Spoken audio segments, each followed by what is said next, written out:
తెలుగు రాష్ట్రాల ముద్దుబిడ్డ, పేదల పక్షపాతి, అట్టడుగు వర్గాల ఆశా జ్యోతి, పేదవారికి సహాయం చేయడంలో ముందుండే వ్యక్తి. కేంద్ర మాజీ మంత్రి, అమరావతి రైతులకు, ఆడపడుచులకు అండగా వెన్నుదన్నుగా నిలిచిన భయమెరుగని ఫైర్ బ్రాండ్ శ్రీమతి రేణుకా చౌదరి గారు రాజ్యసభకు ఏకగ్రీవంగా ఎన్నికైన శుభ సందర్భంగా ఇవే మా శుభాకాంక్షలు. ఇట్లు పూదోట జయప్రసాద్ రాజా, ఉమ్మడి ఆంధ్రప్రదేశ్ సర్పంచుల సంఘం మాజీ అధ్యక్షులు, సీనియర్ నేత మరియు వివి లక్ష్మీనారాయణ, అడ్వకేట్, అమరావతి.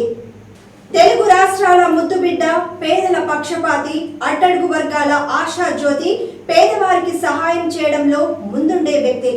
కేంద్ర మాజీ మంత్రి, అమరావతి రైతులకు, ఆడపడుచులకు అండగా వెన్నుదన్నుగా నిలిచిన భయమెరుగని ఫైర్ బ్రాండ్ శ్రీమతి రేణుకా చౌదరి గారు రాజ్యసభకు ఏకగ్రీవంగా ఎన్నికైన శుభ సందర్భంగా ఇవే మా శుభాకాంక్షలు. ఇట్లు పూదోట జయప్రసాద్ రాజా, ఉమ్మడి ఆంధ్రప్రదేశ్ సర్పంచుల సంఘం మాజీ అధ్యక్షులు, సీనియర్ నేత మరియు వివి లక్ష్మీనారాయణ, అడ్వకేట్, అమరావతి.